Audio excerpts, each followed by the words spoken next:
Man-to-Man boxing, Mungu wetu, mwaka wetu, ngumi zetu.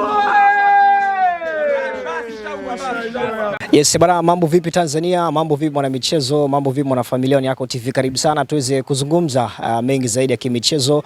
Na leo ni kitofauti kabisa kwa sababu tunasema kwamba michezo ni ajira, michezo pia ni afya, lakini leo tupo katika moja ya kambi tishio kabisa katika ukanda huu wa Tegeta. Ni team man to man, moja kati ya kambi ambayo ina mabondia ambao wanafanya vizuri katika ukanda huu wa Tegeta, lakini pia imekuwa tishio hasa katika zile kambi zingine, kwa maana kambi na unajua zipo nyingi za boxing, Nakos Tunakos kule Manzese, Mabibo kote huko, na tumekuja hapa kuzungumza na mwenyeji wetu ambaye tutakwenda kuzungumza naye na tutasikia mengi zaidi kuhusiana na kambi yake hii ya team man to man, lakini pia ilipoanzishwa, mafanikio, changamoto, matarajio ya kambi hii ambayo iko maeneo ya hapa Tegeta. Mireto official Mutra Msanawaji, behind the camera ipo director Alpha. Karibu sana mwanzo hadi mwisho bwana kiongozi. Kwema? Safi kabisa. Majina yako? Kwa majina naitwa Salum Jafari, jina maarufu la Man to Man, ni kocha ngumi za kulipwa nchini Tanzania. Yes. Mzaliwa wapi? Mimi bwana ni mzaliwa wa Tabora, mkoa wa Tabora, wilaya Nzega, kata ya Bukene, kijiji cha Nsanga. Ya nadhani hivyo. Bwana, leo tumekutembelea katika sehemu yako ya kujidai team man to man hapa. Nimekutembea, unaona bado mazoezi yanaendelea. Tupitishe kwa uchache team man to man, ilikuja vipi, wazo lilikuja vipi, lakini pia ilianza mwaka gani? Team man to man mpaka kufikia hapa tulipo, mwanzo wake nadhani mimi mwenyewe katika masuala ya kucheza ngumi. Before hapo ulikuwa unacheza ngumi? Nimecheza kidogo amateur. Hasa nikawa nasimamiwa na kocha mmoja anaitwa Moses Mambo, kocha mmoja anaitwa Mane Mane. Hasa katika kufundishwa, kipindi naingia ulingoni, kocha wangu alikuwa anapenda sana kuniambia man to man. Man to man, yani mtu na mtu nisimwache. Yes. Kwa hiyo hasa jina ndo likaja, nikawa naitwa man to man, man to man, man to man. Ndo ikawa hivyo yani. Mimi sikuendelea sana kwenye kucheza amateur, ila tu baada ya hapo nikaamua tu kuanzisha timu ya boxing ukanda huu wa Tegeta. Nilipoanzisha kidogo mambo yakawa na yumba kwa sababu ya hali yetu ya kiuchumi. Na timu inaendelea, muda mwingine inakufa, inaendelea. Ikafika kipindi nikapata nafasi ya kwenda South Africa. South Africa nimekaa kama mwaka mmoja hivi. Nilienda kufanya training ya boxing na pia nikapata training ya security guard. Baada ya hapo kurudi ndipo nilipoamua sasa kuanzisha boxing Tegeta. Ilikuwa hamna kabisa. Kwa Tegeta ilikuwa hakuna boxing. Sana kulikuwa na karate tu. Karate zenyewe vijana walikuwa waoga, hata kupanda ulingoni hawapandi, kwa hiyo wanacheza tu mtaani. Kwa hiyo baada ya kurudi mimi kuanzisha boxing nikawa na bondia mmoja ambaye anaitwa Said Mkola. Said Mkola tukawa naye hapa, nikamvuta. Kutokana na jinsi nilivyomkuta Said Mkola nilimbadilisha. Mimi nilivyotoka South Africa nilipata training nzuri sana. Mabondia wengi wa Bongo wanapenda ile kupigana, lakini mimi nikaja na mfumo ule wa kucheza. Kuna tofauti kuna kupigana na kucheza. Yes, utofauti upo. Kupigana ni mabondia wa zamani ndio walikuwa wanapigana, kwa sababu kwanza kulikuwa hamna hela. Kwa bora watu wapigane tu, waonekane nani mbabe basi. Lakini sasa hivi kuna hela, sasa hivi ngumi ni biashara. Kwa watu tunacheza, tunafundishana kucheza, unampiga lakini unamchezesha, unampiga, unamchezesha. Kama ana mazoezi, ana float, ushindi unaonekana. Ni hivyo. Sawa, pia hongera sana kwa sababu tuseme ni utakumbukwa na baadhi ya mabondia ambao umesema ushaikuwa kuonoa kanda huu wa Tegeta. Pengine sasa tupitishe pia kambi yako hii mpaka hivi sasa, na mabondia wangapi na ambao pia wameshapata nafasi ya kupata mapambano makubwa ndani ya Tanzania pengine na nje ya Tanzania? Okay. Mpaka sasa mabondia niliokuwa nao ni kama mabondia 20. Ila Katika mabondia 20 nina mabondia 10 ambao kidogo wapo kwenye renki ya juu. Mabondia 10 kuna baadhi yao wana nyota 2, nyota 1.5. Mabondia 10 wao kuna mabondia kama 2 walisha safiri na ndege. Mmoja kaenda Urusi, mmoja kaenda Nigeria hapo. Mabondia hao 10 kuna wengine watishio sana kwa hapa Tanzania. Juzi hapa tumetoka kumpiga bondia wa Mafia Boxing. Mafia Boxing wameitisha mapambano, wametupa nafasi, wakajua wadha watatupiga. Tukampiga raundi 8, tukampiga raundi zote. Tulimonea kikweli. Ila tunawapongeza Mafia Boxing kwa kuangalia timu ndogo kuwapa nafasi. Support. Yes, wanatusupport sana, wanaangalia wanampa nafasi kila bondia. Kama una uwezo kumpiga bondia wao, unacheza, unampiga. Kwa hiyo sisi walitupa nafasi, tukacheza na Kato Machemba. Kato Machemba tumempiga mwanzo mwisho raundi 8 na ushindi wakatupa. Na rekodi imekaa vizuri. Bondia sasa hivi amepata nyota 2. Bondia anaitwa John Patrick. Yes. Ni hali halisi ya mabondia wangu, mabondia 20 ila 10 ndo wapo active wako vizuri. Hao 10 na maana tayari washaingia katika mfumo wa ngumi za kulipwa kabisa. Yes, wapo kwenye mfumo wa ngumi za kulipwa nchini Tanzania na kila kitu wapo vizuri, leseni wanazo. Nadhani sisi watu tunasubiria tu offer za mechi. Bwana kuna mechi sawa, tuna sign, tunaingia ulingoni. Sawa, katika boxing kuna aina mbalimbali za wanasema ni miondoko, tuseme niite miondoko. Pengine katika kambi yako hapa wengi sana ni wana mabondia wa mtindo wa orthodox ama southpaw? Kwa hapa mabondia wangu wengi wanatumia orthodox. Ni wawili tu nadhani ndio wanatumia southpaw. Katika mbinu hizo zote mbili ipi ambayo inakuwa ni nzuri zaidi, bora zaidi? Kwenye ngumi ni kutraining tu. Ni kutraining tu. Hakuna mbinu ambao eti southpaw ndo nafuu unaweza kumpiga mtu haraka akadondoka, hapana. Zote ni style nzuri. Endapo tu umetraining vizuri basi utafanya vizuri.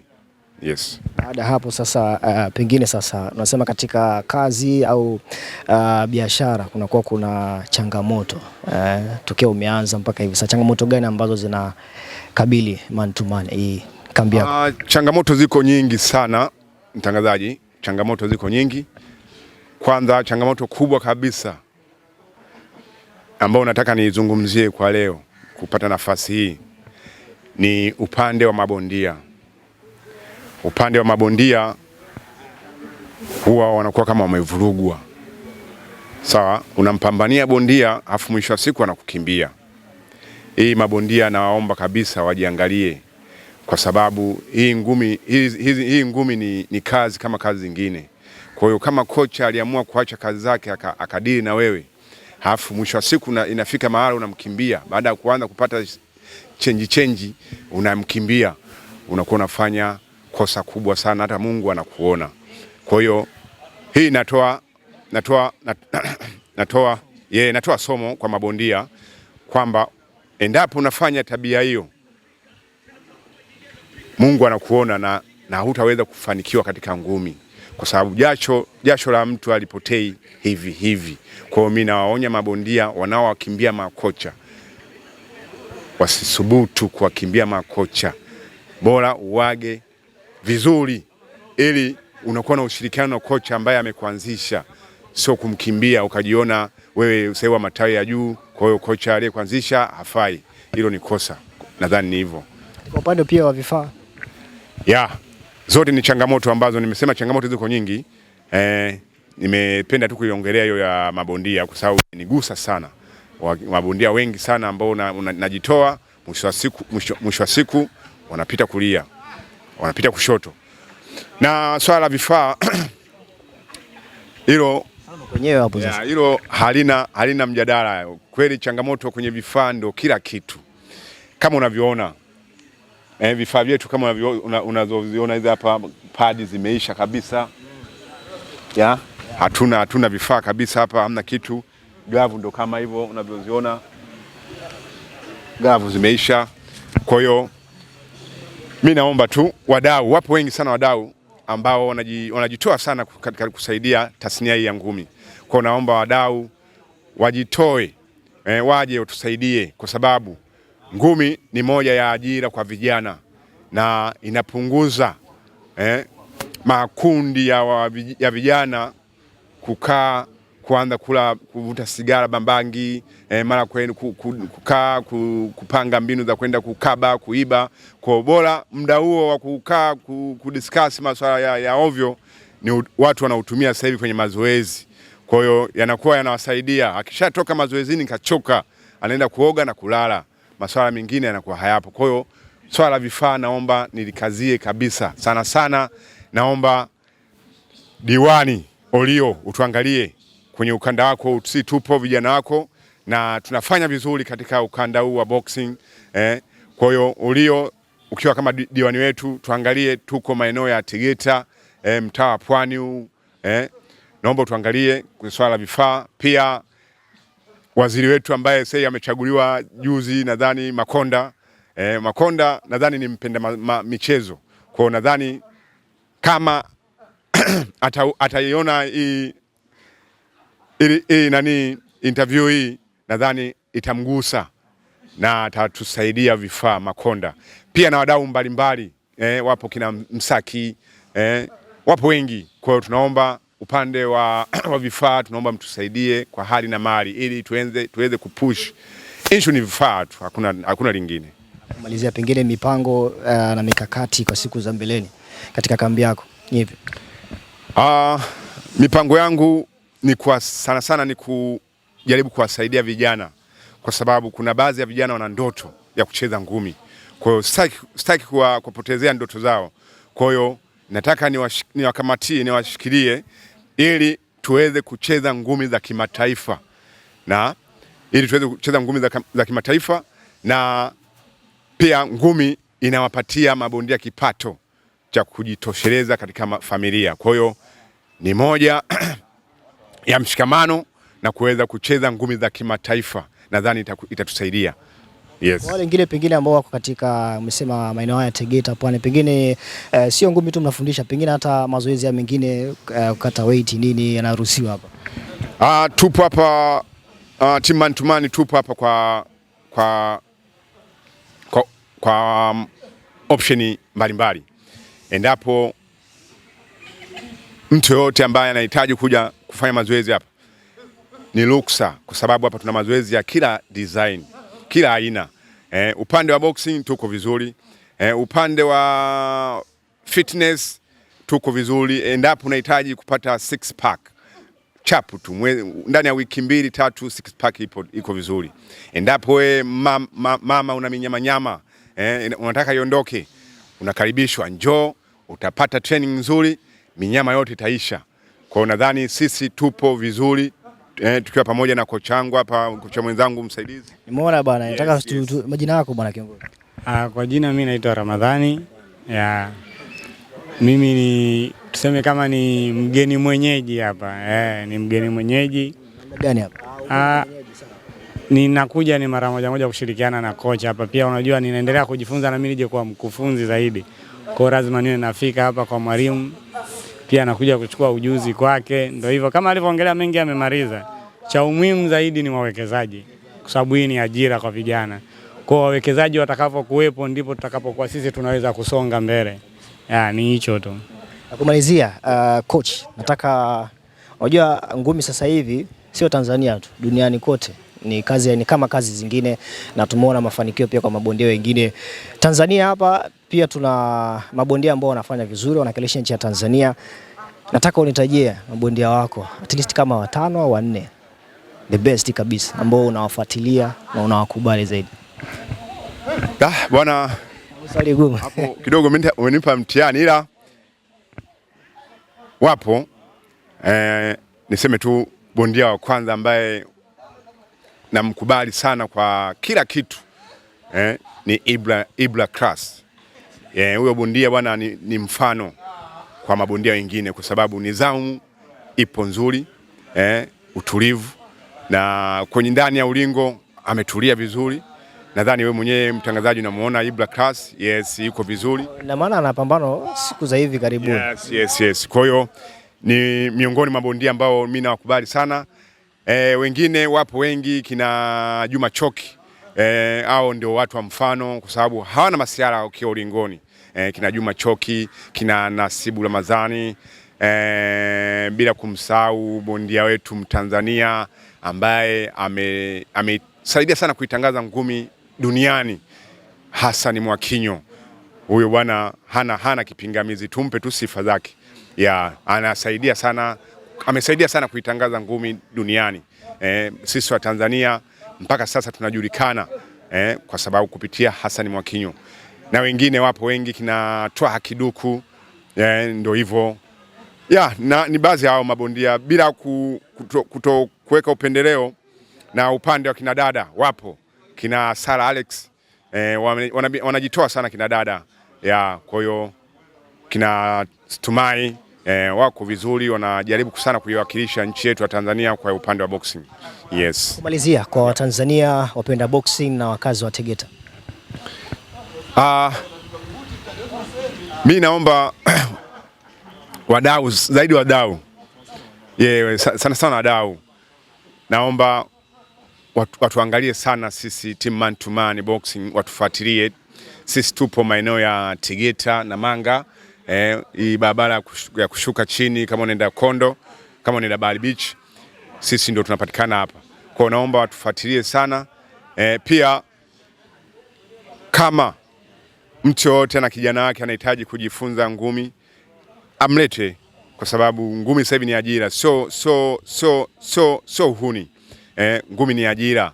Angalia sasa hivi watu wanavyojipatia pesa, wanatengeneza family, wananunua magari, wanajipatia riziki, yes. Kwa hiyo mtu yote ambaye mwenye kijana wake amlete tu, tuje tuongee ili kijana aendelee kupata training. La mwisho zaidi, ningependa sana kuwatambulisha mabondia wangu ambao wako on fire sasa hivi. Kuna John Patrick, Suleiman Shea. John Patrick ni jina lingine aka Chui. Suleiman Shea Kijeki wanamuita. Kuna Blackstone. Huyo Samola Jonas, huyo anajiita Blackstone. Kuna bondia anaitwa Isa Manyanza Mawe. Kuna bondia anaitwa Dirunga Mikuki. Kuna bondia anaitwa Shax. Yani hiyo ni wengine ambao wako hapa. Wapo wote hapo. Kuna Kasim Gunda Nyati, wote wapo hapa mabondia wangu ambao yani wanafanya mazoezi vizuri sana na wako moto. Kwa hiyo mimi nachoomba tu mapromota popote mlipo, mapambano yawe mengi, njoni vijana wapo, tuko fiti na tumuogopi mtu yoyote, kwa sababu mabondia wangu wana rekodi. Kwa hiyo si tumuogopi mtu yoyote, njoo, endapo tutafikiana mwafaka tutafanya kazi. Ni hivyo. Sijana yako pengine wanakupataje? Kwa upande wa mawasiliano, simu ambayo yuko kwenye WhatsApp ni 0718 05 30 80. 0718 05 30 80. Pia unaweza kanipata kwa mawasiliano zaidi, unanipata. Yes. Mtandao wa kijamii hamjafika kwa bado? Hapana, bado hatujafika huko. Yes, bado hatujafanya mikakati bado, ila nadhani Mungu atasaidia, tunaelekea huko. Mawasiliano itakuwepo ya kijamii, yatakuwepo. Nashukuru sana. Asante sana. Yes, bana, nilikuwa katika kambi ambayo team man to man hapa Tegeta, ambapo natumai kwa umeweza kusikia mengi zaidi kutoka kwa kocha, lakini pia ombi lake ni kwa mapromota, lakini pia waziri, pia katika mwenye dhamana ya michezo mheshimiwa Christian Paul Makonda, lakini pia na wadau mbalimbali wa ngumi. Natumai mmeweza kumsikia kocha mwenyewe wa team man to man kutoka hapa Tegeta. Natumai mmeweza kumsikia, lakini maoni yako ni yapi? Tufollow katika mitandao yetu rasmi ya kijamii kule Instagram, TikTok kwa jina moja la Niako TV. Mimi naitwa Official Mutre Msanoaji, behind the camera ilikuwa ni director Alpha. Pia Instagram yangu kule nenda napatikana kwa jina moja la Official Mutre Msanoaji. Hadi wakati mwingine, endelea kutazama Niako TV.